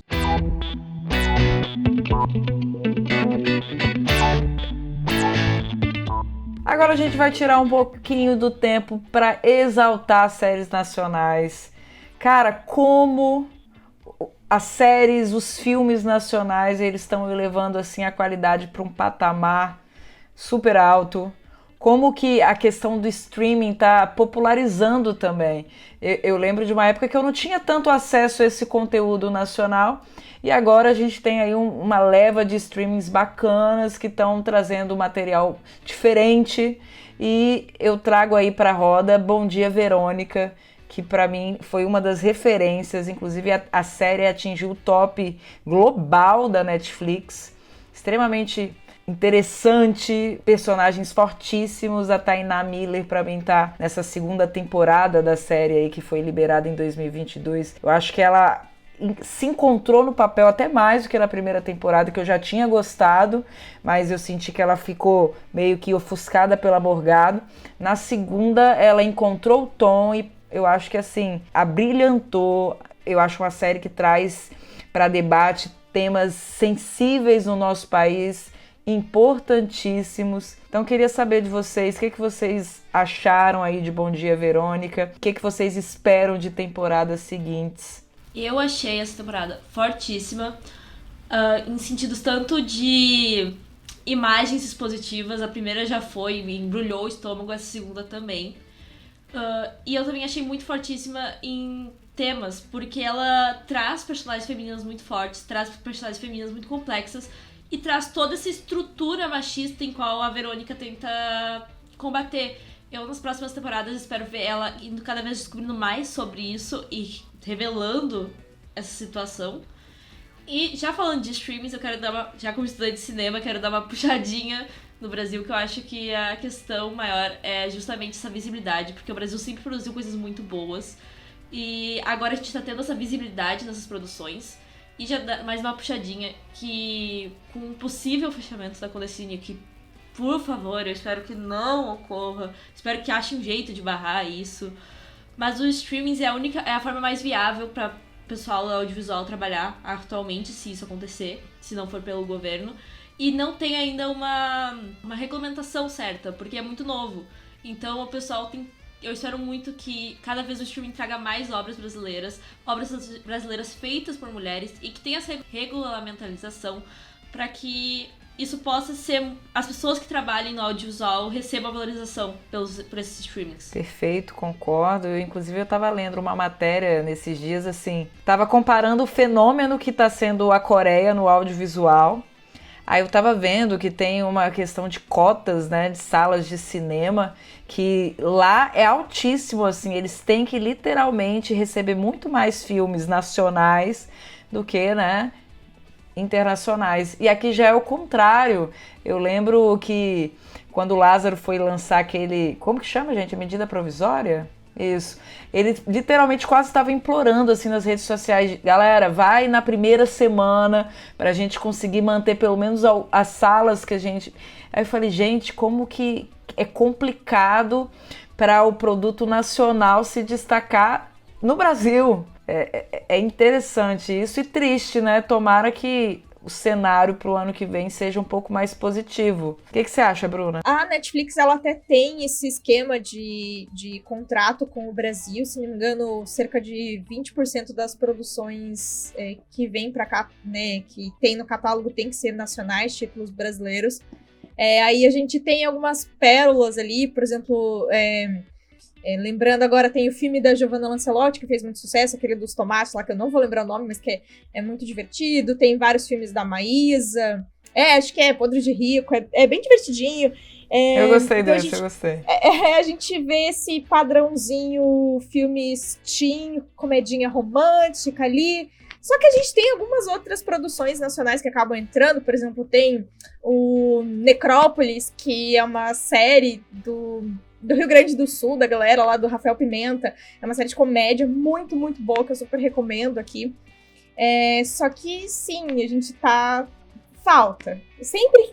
Toda vez que tiver produção nacional, a gente vai enaltecer, porque a gente sabe que toda a indústria se engrandece, né? Quando o pessoal fala, por exemplo, eu sempre gosto de usar o exemplo da Anitta, né? Todo mundo fala, porque a Anitta só mostra a bunda. Gente, o que a Anitta fez no audiovisual também, o que as nossas drags fizeram no audiovisual, isso engrandece toda uma cadeia, sabe? Toda uma indústria, porque não é 5 minutos da Anitta mostrando a raba, ela tá girando milhões ali, que é com roteirista, gente roding carregando cabo, cinegrafista, galera de pós-produção. Então não é só uma pessoa que tá ganhando dinheiro, né? É toda uma cadeia que tá ali. Agora, voltando a falar sobre Bom Dia, Verônica, gente, essa série é muito impactante. Vou puxar a sardinha, porque eu tive uma conversa muito especial ano passado com a Elisa Volpato, consegui entrevistar ela pela Estação Nerd, e a gente falou sobre várias questões, mas uma questão que a gente conversou muito foi sobre o machismo vindo das próprias mulheres, né? Então a delegada Anitta, ela é uma personagem que ela é muito machista, ela sofre machismo na série, mas ela reproduz o machismo, e infelizmente a gente vê isso todos os dias no Brasil. Aonde a gente vai, por exemplo, coisas simples. Eu não gosto de mexer com impressora porque mexer com cabo é coisa de homem. Ou, meu marido vai dirigir porque é coisa de homem. Ou vai, sei lá, qualquer coisa é coisa de homem. Não, gente, não precisa ser, né? Então a gente vê isso no nosso dia a dia. Mulheres que falam, eu sou antifeminista. Gente, como? Então, eu acho muito legal como Bom Dia, Verônica exagera muito, ela joga muito essas coisas na nossa cara, mas que é muito pra chocar realmente, que infelizmente é um reflexo da nossa sociedade. Tudo que tá em Bom Dia, Verônica, a gente vê no nosso dia a dia. Seja uma escala menor, seja uma escala maior, mas a gente vê todos os dias. E acho que Bom Dia, Verônica é muito impactante por isso. E só pra lembrar, galera, é uma série assim que tem muitos gatilhos. Então, não é para todo mundo, realmente. Eu acho que essa segunda temporada explorou uma parte da questão do fanatismo religioso, que eu acho que é algo realmente que tem que ser tratado, que no Brasil tem sido cada vez mais perigoso, porque junto com o fanatismo religioso, a gente gera toda uma outra indústria em volta, entra a indústria de fake news. Aí a gente vai ter pessoa que às vezes vai estar doando terreno, vai estar doando carro para a igreja em busca de uma prosperidade e nem mais o propósito da religião, da crença em si. E a série, ela trata disso com coragem, porque eu sei que tem muita gente que às vezes se poda na hora de tratar de certos temas, mas não é o caso de Bom Dia, Verônica. E a personagem da Tainá Miller, ela entra nisso de cabeça e faz com que a gente sinta como se a gente realmente estivesse vivendo, a gente se identifica em algumas situações, porque pode não acontecer com a gente, mas a gente ouviu ou conhece alguém que tenha passado por alguma situação semelhante. Mas não é fácil, é pesada a série, ainda assim eu não vejo a hora de chegar à terceira temporada. Ela deixa um gancho bem bacana, inclusive, para a terceira temporada. Espero que a Netflix não decepcione. Netflix está renovando a geral aí, não deixa a gente na mão com Bom Dia, Verônica, não. Eu acho que mais umas 2 temporadas seria fácil aí de desenvolver. Lu, você já é mais sensível aí, né, para esses tópicos assim. Então, eu não assisti Bom Dia, Verônica, mas eu sei da importância dela, principalmente como advogada. O ambiente, tanto de delegacia, quanto de fórum, quanto de qualquer repartição pública da parte judiciária, ele ainda é muito masculino. Então, uma série como Bom Dia, Verônica, ela é importante principalmente para essas mulheres que vivenciam isso. Eu tive uma professora, eu sempre, toda vez que a gente fala Bom Dia, Verônica, eu lembro dela, que ela tinha acabado de ser nomeada como delegada, e ela estava lá e tinha acontecido alguma coisa, um homicídio, alguma coisa assim, aí os policiais que estavam tentando ensinar para ela o que ela tinha que fazer. E ele falou, doutora, tem que fazer o boletim. Ela falou, eu sei disso. Mas eu sei disso. Entendeu? Então eu sinto que Bom Dia, Verônica, apesar de ser muito explícitas as cenas, eu não consigo assistir, gente. Eu confesso. Eu acho que ela é primordial para trazer essa realidade do quanto que a mulher ela sofre nesses ambientes. Então, tá valendo, assim. Então, eu vou fazer só essa minha opinião, assim, mais por cima. Eu não sei o que acontece. Mas, pelo que eu ouço, pelo que eu vejo e tal, eu acho ela super importante. Principalmente, eu acho que deve ter sido mais pesado ainda esta última temporada, pelos fatos que aconteceram com a Clara Castanho, né? É importante. A gente precisa mostrar o que as mulheres sofrem, o que até a questão da religiosidade, em que patamar tá. E eu quero que as pessoas se lembrem uma coisa. A religião é feita pelos homens, não por Deus. Então, há falhas. Não sejam fanáticos, porque dá besteira, dá merda. Sábias palavras. E aí, a Verônica é uma escrivã na série que, aos poucos ali, ela vai se desvencilhando pela necessidade para investigar, desde a primeira temporada, né, os casos. E aí, do ponto de vista investigativo, a gente já sai de algo super dark para algo já mais iluminado, que foi Enola Holmes 2, que saiu aí recentemente na Netflix. E aí a Lu deve ter assistido, porque aí é uma coisa já mais tranquila, que tem mistério. E aí conta aí como que foi a experiência. Opa, curti, vamos lá. Gente, Bom Dia, Verônica, The Handmaid's Tale eu assisti, eu tô só fazendo lá dentro. Fiz até a segunda temporada, depois eu não consegui mais. Tem algumas coisas que me dão gatilho, eu prefiro não assistir. Bom, voltando. Enola Holmes, assisti hoje. Que filme encantador, eu gostei, mas o pessoal, eles reclamam, mas eu não sei por que reclamam. Primeiro porque a gente tem que trocar a lente quando vai assistir esses filmes juvenis, entendeu? Você vai assistir um filme que é para adolescente, que é para um público adolescente, que é um público da Millie Bobby Brown, né? Ela tem 18 anos já, mas a maioridade ainda não chegou. Tanto que eu fiz uma notícia esses dias de que o Henry Cavill tem termos e condições com a amizade dela. Por quê? Porque ele já é um homem de 39 anos, ela é uma menina de 18, então ele tem termos e condições para, olha, não posso fazer isso e tal, porque ele quer preservá-la e preservar a si também. Então, tem que assistir esse tipo de filme com o olhar pipoca, né, que o pessoal fala, o olhar juvenil. E eu acho que uma protagonista adolescente no estilo de Enola Holmes é tudo que toda menina precisa. Né? Tudo bem, pode ser que o pessoal não goste tanto da quebra da parede, da quarta parede, mas eu gosto bastante da quebra da quarta parede e mostra que assim, porque o que essa autora quis? Enola Holmes, ele é baseado em uma sequência de livros que conta a história da irmã do Sherlock Holmes. Essa parte é ficcional, né? Ela não é do Sherlock Holmes mesmo, foi criada pelo autor de Sherlock Holmes. Mas eu acho que dá uma representatividade para aquelas meninas adolescentes que querem saber das coisas, que querem buscar, que querem se espelhar nos seus irmãos também, né? Porque a gente vê que ela tem o seu próprio protagonismo, ela tem a sua própria... Como é que a moça falou hoje no filme? Ela é um fenômeno da natureza. Então, as meninas, elas querem se espelhar nos seus irmãos, mas elas também querem ser elas mesmas. Tanto quando a parte que eu mais gostei no filme foi quando ela queria tanto ser reconhecida pelo Sherlock Holmes, e quando ela finalmente é reconhecida pelo irmão, que ele fala assim, você não quer vir trabalhar comigo e fazer um escritório chamado Holmes & Holmes? Ela falou, não, porque se eu trabalhar com você, eu sempre vou viver à sua margem. E eu não quero isso. Eu quero ser conhecida por mim mesma. Então eu acho que isso para uma menina que está para assistir na juventude, para uma criança de 11, 12 anos, até para uma criança ou para um adolescente, isso é perfeito. Eu amei, assim, achei muito bonitinho. E se o pessoal falar, mas é meio batido para pessoa grande que está gostando de Sherlock Holmes. Mas para uma criança juvenil que nunca viu como ele faz as pistas, como ele liga uma coisa com a outra, isso é sensacional, eu amei.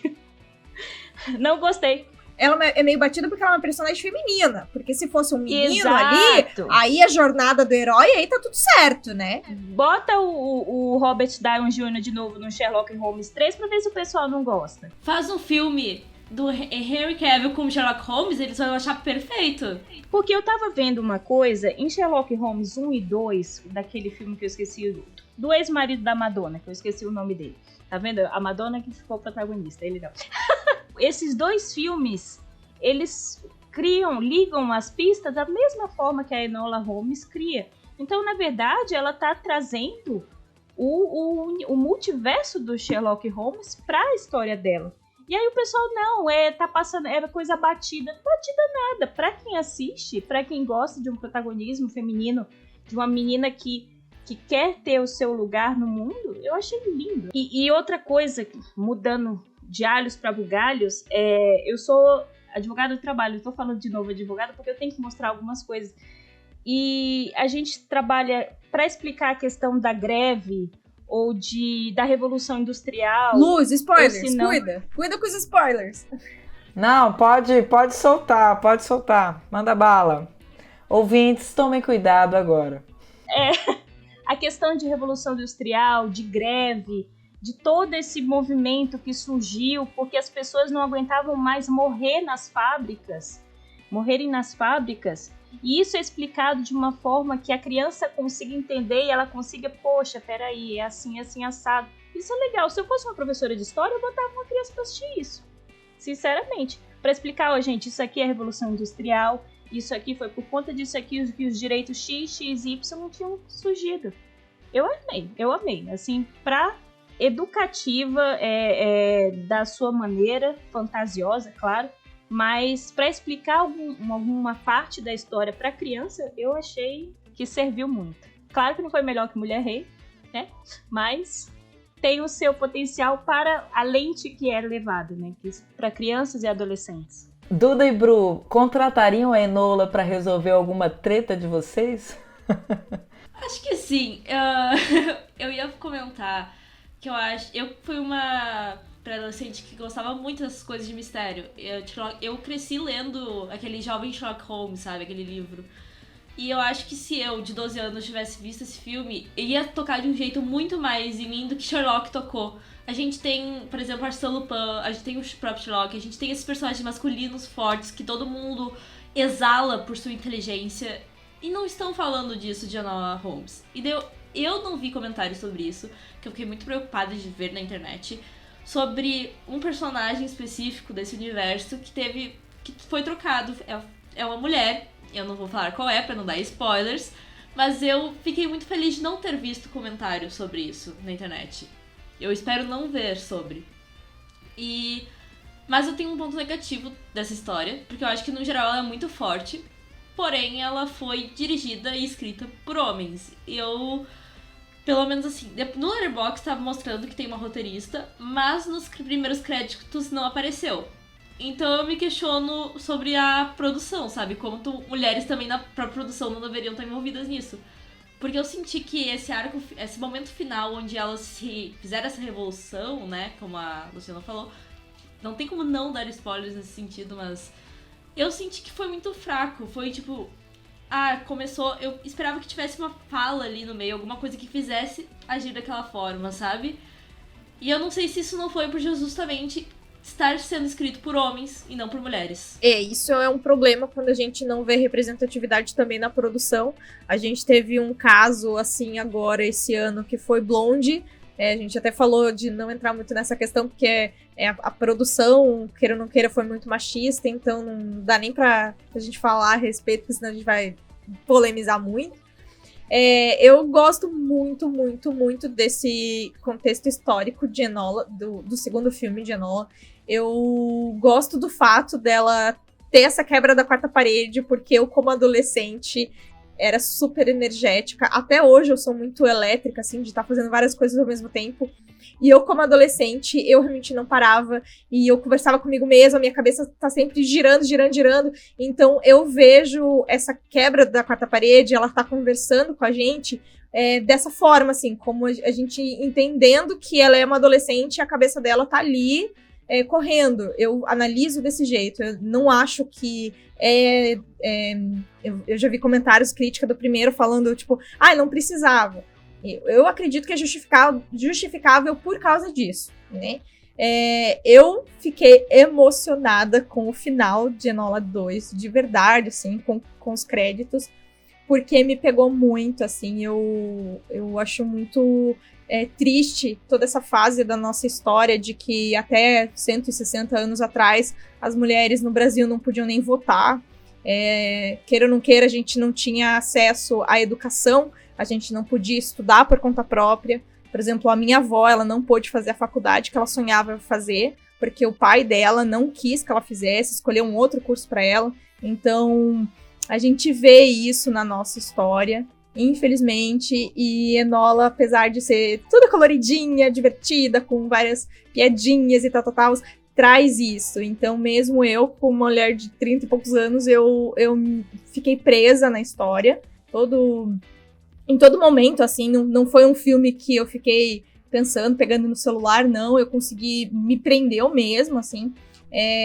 As cenas de ação de Enola são divertidas, sempre tem uma piadinha ali no meio, é bem filme Sessão da Tarde, como a Lu falou, bem pipoca mesmo, mas o contexto histórico, assim, eu achei uma homenagem muito bonita. Lembrei, inclusive, do Dia Internacional da Mulher, que tem toda uma história, é muito triste, então eu achei uma homenagem muito bonita. Eu acho bacana, né? Quando um filme que é Sessão da Tarde, olha como que ele desperta sensações diferentes em diferentes pessoas. Então talvez nem seja tão Sessão da Tarde assim, né?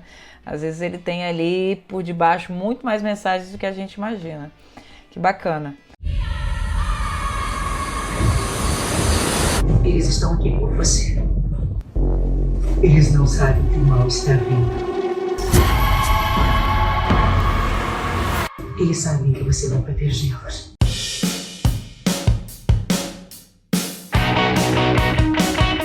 Para a gente encerrar o bate-papo, a gente vai passear agora no último gênero da roda de conversa de hoje, que é o gênero terror, que, gente, eu tenho uma adoração por esse gênero especificamente.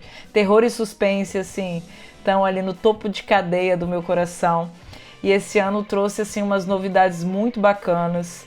Para quem aí é fã do gore, a gente teve pela primeira vez uma Pinhead em Hellraiser. Eu sempre curti muito a franquia.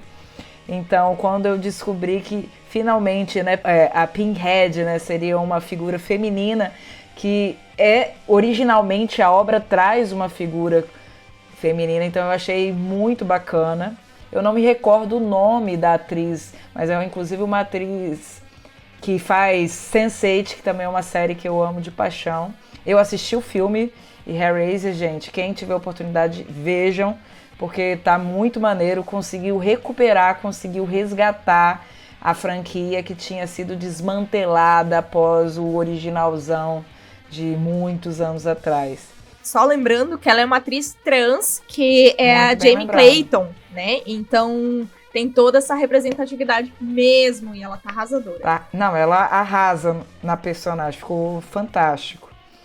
E ainda passeando aí no gênero terror, a A24 produziu aí 2 filmes do que vai ser uma trilogia.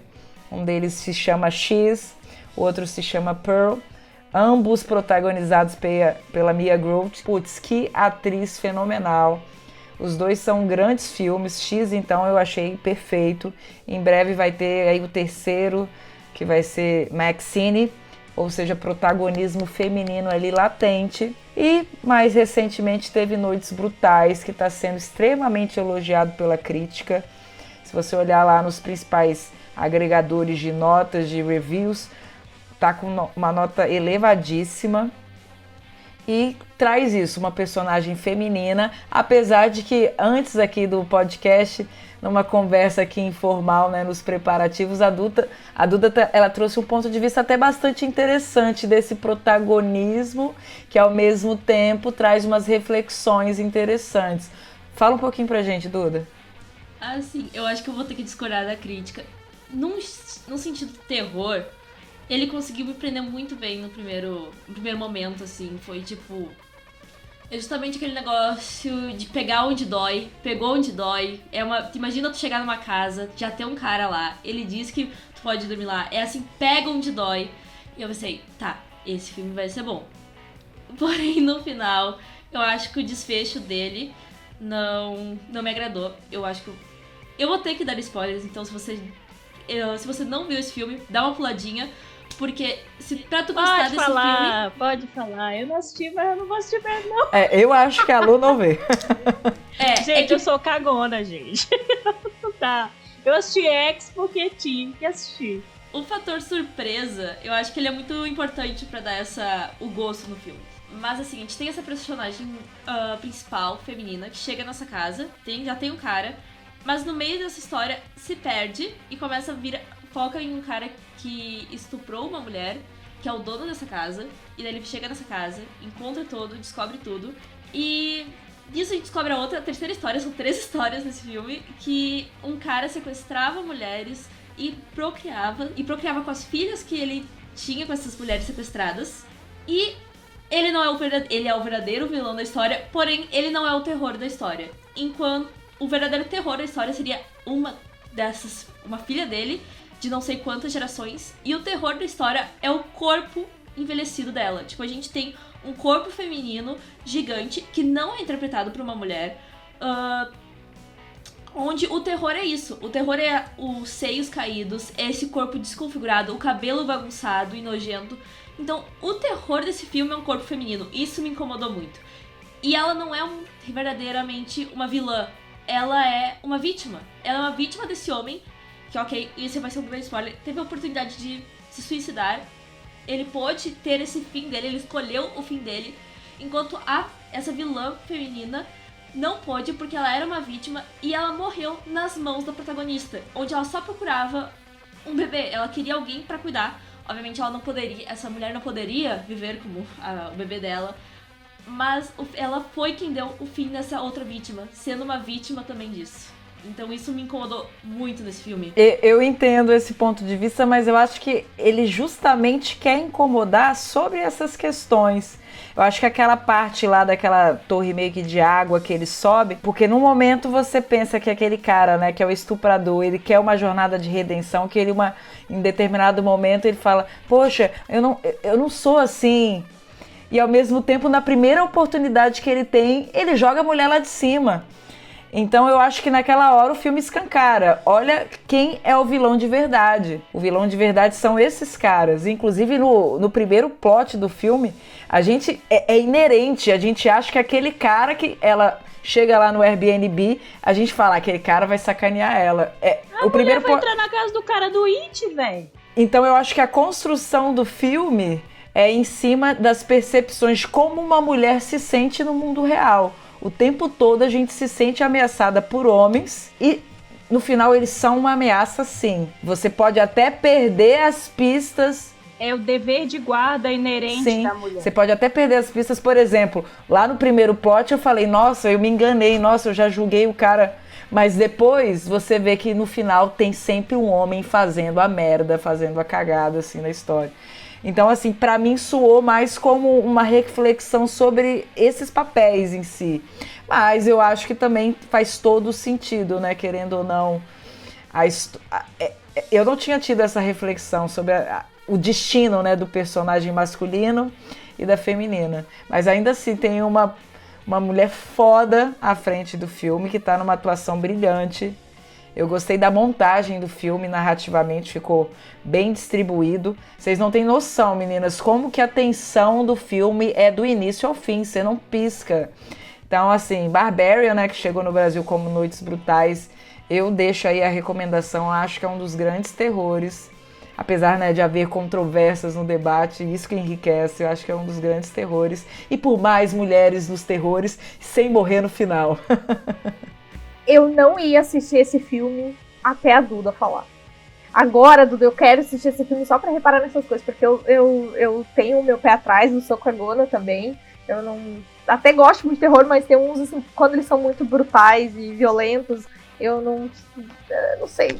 Esse é mais do susto, não é tão do visual, não. Acho que rola, dá pra ver. Gente. Eu acho que é tranquilo, mas eu acho que realmente me incomodou muito isso, sabe? Pra mim, nesse momento, eu tava muito tenso o filme inteiro. Tipo, o filme nasce no primeiro momento onde ele corta, a Thalita vai saber, quando ele corta e começa uma história felizinha, cores. Nesse momento eu fiquei, o quê? Como assim? Eu acho que me deu um trave tão grande e uma sensação de desespero tão grande que eu queria... O que tá acontecendo? Eu acho que isso acertou demais. Mas o final do filme me perdeu, realmente, porque eu não esperava isso. Ele cortou na tora, né? O final do filme, pá, acaba assim. Você fala, opa, já? Então, realmente, esse cortar na tora no final me incomodou um pouquinho também. Mas no caso eu digo, o desfecho das personagens me incomodou muito. Tipo, eu queria... que não só um cara falasse pra ela o que aconteceu. E eu não queria que ele tivesse a oportunidade de escolher a própria morte, porque ele não deu a oportunidade das mulheres escolherem a morte delas. E eu senti que isso acabou perdendo o brilho, porque não foi... eu me perdi até. Isso realmente me deixou muito incomodado. Sim, é um ponto sensível pra gente, não tem jeito. Eu senti que ele se perdeu porque ele só expôs o que eles fizeram, mas não deu... Tirando o cara, né? Porque no fim a mulher, o monstro matou o cara. Mas ele só expôs o que eles fizeram e não deu realmente uma reviravolta nesse sentido. Então o protagonismo feminino que ele vendeu não foi tão forte e foi um pouco falho. Foi uma visão masculina desse protagonismo. Interessante. Eu não entraria na casa que o cara que fez It fizesse. Airbnb nunca mais, né? Eu já não gosto de palhaço, aí o cara que faz o It vai... É louco. Mas é o que a gente sempre fala. A mulher, por si só, ela já tem um dever de guarda. Então, eu não assisti o filme, li sobre ele e eu achei ela muito louca de ter entrado naquela casa, gente. Como assim, Bial? Eu não consigo. Não consigo. Fala, Bruninho. Mas o filme te mostra por que ela entrou. Ele diz, tipo, ela entrou por causa disso. É bem construído. Ela viu a vizinhança, não foi? Não, ela não viu. Exatamente. Tipo, no primeiro... Esse momento foi bem intenso porque tu não vê nada em volta. Tu só vê a casa. E daí depois ela tentou ligar pra consertar, não atenderam. Foram vários fatores que fez ela ficar. Ela tentou, então, não entrar. Sim. Mas ele deixa até bem claro isso. Tem um diálogo entre os dois em que ela fala: se eu tivesse na casa antes, eu não deixava tu entrar. Ela falou bem claramente isso. Tipo, eu não posso me dar o luxo de deixar tu entrar. Ah, então tá explicado. Eu falei, gente, como assim, Biel? Eu queria só fazer 2 recomendações de filmes que, se a gente for ficar falando aqui, a gente vai até amanhã, tem muita coisa, mas eu queria 2 em específico. Um é que tá no Prime, eu não sei se é original do Prime Video ou se só tá lá, é Troop Zero, que é com a protagonista a McKenna Grace, aquela menininha. Ele é um filme infantil, só que tem todo um background bem adulto. E a gente tem a Viola Davis, que é maravilhosa. E toda essa parte dramática fica a cargo da Viola Davis. O filme se passa ali nos anos 60. Então ele é todo muito coloridinho e fala sobre empoderamento feminino. É muito, muito, muito maravilhoso, de verdade. Eu não sei porque que as pessoas não veem esse filme, ele é maravilhoso. E eu recomendo pra todo mundo. E outro filme que é da Netflix, é desse ano, e acho que todo mundo também deveria assistir, é Uma Garota de Muita Sorte. Esse filme eu fui assistindo sem nenhuma de verdade informação. Eu não vi sinopse, eu não vi trailer, eu só tinha visto a cara da Mila Kunis. E pelo nome do filme você vai achando uma coisa e o filme é outra coisa completamente diferente. E assim, foi um soco no meu estômago. E eu acho que é um soco no estômago de todo mundo que assiste, porque, nossa, foi pesado, assim, inclusive, o que eu falei antes da gente, como mulher, reproduzir o machismo. Tem uma cena específica que acontece, que eu tava assistindo o filme com a mãe, nesse, né, Uma Garota de Muita Sorte, e a mãe falou, mas ela tá fazendo isso mesmo? Porque, tipo, ela tava achando que a atitude do cara tava sendo legal com ela. E não, eu falei, nossa, na hora, assim, eu e a mãe, eu falei, não, mãe, ele tá muito errado. ele tá muito errado. Só porque ele tá com um sorrisinho no rosto, ou só porque ele tem cara de mocinho, não significa que ele tá certo. E a minha mãe, que é uma pessoa super, tipo, uma mulher super empoderada, feminista, ela reproduziu o machismo ali sem nem ter se dado conta, assim, sabe? Se eu não falo pra ela, ela não ia ter se tocado. Então, quantas outras vezes que a gente acaba reproduzindo essa visão machista, né, sem perceber, e acho que Uma Garota de Muita Sorte merece a nossa atenção. Do que a Bruna falou sobre o machismo nas mulheres, eu sinto que as produções dos anos 2000 tinha muito isso. Ela vendia o Pick Me Girl, ela vendia a garota diferente.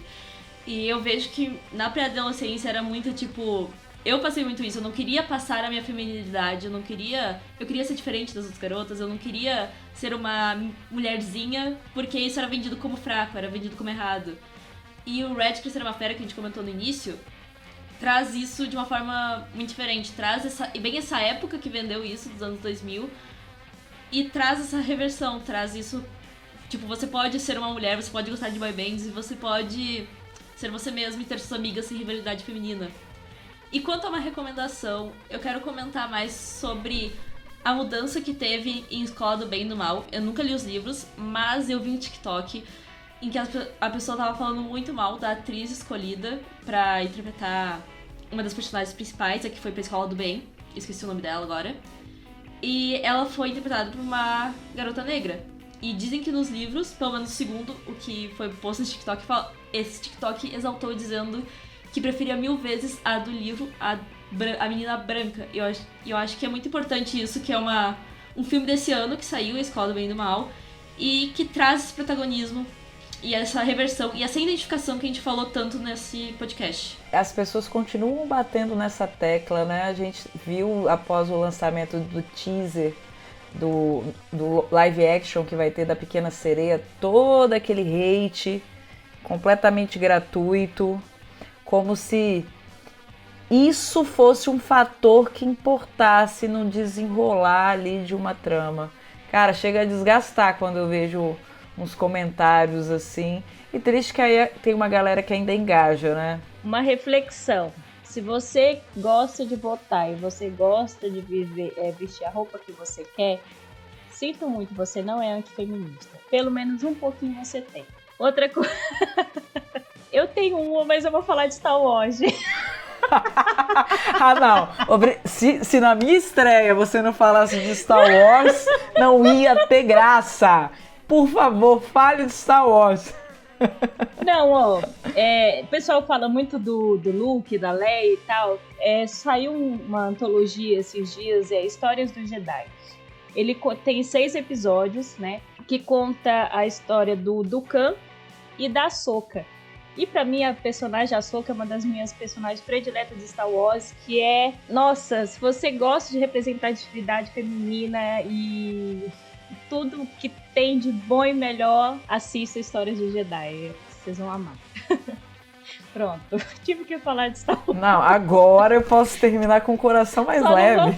Só não vou falar de Sandman, porque não, porque aí você sabe que é uma parte que a gente tem problemas aqui, né, Lu? Talvez eu veja a segunda temporada só pra poder participar do episódio com você e criticar a série. Tô brincando, gente. Segunda temporada vai ser aquela música da Grande Família. Essa família é muito bonita. Essa família é muito oriçada.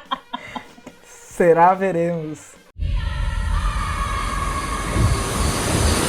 Eles estão aqui por você. Eles não sabem que o mal está vindo. Eles sabem que você vai protegê-los. Muito obrigada por terem vindo. Foi um prazer. Cara, que estreia fenomenal. Adorei estar conversando com vocês. Para quem aí tá ouvindo, muito obrigada por chegarem até o finalzinho aí com a gente. Eu vou pedir para as meninas se apresentarem novamente, deixarem aí suas redes sociais. E eu quero falar com você que tá ouvindo, refletir um pouquinho sobre essa conversa, que aqui a gente brincou, né? Falou de coisas assim cotidianas, mas a gente também levantou coisas muito sérias, que alguns vão chamar de lacração, mas não é. ninguém está pedindo para ninguém mudar de um dia para o outro, mas a gente tem que pelo menos observar que algumas coisas têm que aos poucos serem construídas. E hesitar nessa construção só torna mais doloroso o processo. Então, Duda, fala para mim as redes, fala para a galera as redes, quem quer te seguir, onde busca, fica à vontade. Novamente, gente, sou a Duda, do Geek que Fala, no Instagram, @Geek que Fala, bem escrito assim. Temos também o site geekquefala.com, que sai algumas críticas, mas sai bem menos do que sai posts no Instagram. Se quer continuar, como a Thalita falou, ela sempre dá bom dia lá, que é uma felicidade ver as pessoas dando bom dia. Todo dia tem um bom dia ou uma pergunta de como tu tá. E foi um prazer estar aqui hoje. Muito obrigada, Thalita, pelo convite. Foi um prazer conversar contigo, com a Lu, com a Bru. Foi uma conversa muito produtiva. Eu espero que a gente possa muito mais falar sobre mulheres no audiovisual, tanto em podcasts, lives, posts. Eu acho que é cada vez mais necessário para cada vez a gente ver mais mulheres lá. Lu, deixa aí suas redes novamente, como que o pessoal te encontra. Fala também do Teoria Geek, como o pessoal encontra o Teoria Geek. É isso aí, gente. Meu carro-chefe é no Teoria Geek, teoriageek.com.br. O Instagram é teoria.geek. Agora, se vocês quiserem ver as minhas loucuras, minhas nuances, eu tô no Instagram no lu.guedesvieira e no Twitter é Lunênia. Nênia é o anel do Senhor dos Anéis, um dos três anéis élficos, tá? Tem o Nênia, o Narya e o Alho. Eu tinha 15 anos e abri esse Twitter e nunca mais tirei. Então a Lunênia vai ficar. E é isso aí. Gente, eu fiquei muito feliz. Obrigada, Thalita. E Du, já te amo já faz um tempo. E Bru, adorei te conhecer hoje, viu? Eu sempre dou bom dia, Duda, viu, Du? Eu sempre vejo. Bru, eu te adorei hoje. Eu conheci e já pode vir mais vezes. Bora conversar mais, que tem muita coisa ainda pra conversar. Gente, eu jurava que todo mundo se conhecia, por isso que eu não apresentei. Não, Adoro a naturalidade. Ai, Também não conhecia a Bruna. Mas que maravilhoso, fui. Duda, eu já tinha visto em coisa do Thiago, do Papo Geek. Eu sigo Teoria Nerd a Teoria Geek há muito tempo, mas eu não conhecia a pessoa por trás da Teoria Geek. Então, pra mim, uma honra. Eu e a Thalia, gente, né? Um amor, né? Não sei de quanto tempo já, mas foi nessas estradas da vida, estradas da galera nerd, né? Porque o mundo da internet nerd é um mundinho muito pequeno e graças a Deus a gente vai se conhecendo, todo mundo se conhece. Se não conhece hoje, conhece amanhã. Se não conheceu hoje, conheceu ontem. E é muito maravilhoso isso. Muito obrigada pelo convite, viu? Eu tô no Instagram com @brubs_oc, mas eu também sou redatora lá no Estação Nerd. Estação Nerd é um site de cultura pop, notícias, críticas. A gente tá no YouTube, tem várias lives, a gente tá combinando de fazer live toda semana, essa loucura. Tem algumas entrevistas que eu fiz com uma galera muito legal lá, tem crítica, notícia, assim, pra todos os gostos. Quem gosta de games, pra todo mundo. A equipe de Estação Nerd é maravilhosa, eu amo eles, inclusive eu até tô um pouco, assim, eu não sei como eles não me demitiram ainda, porque eu quase não tô dando as caras por lá, mas eu amo esse pessoal.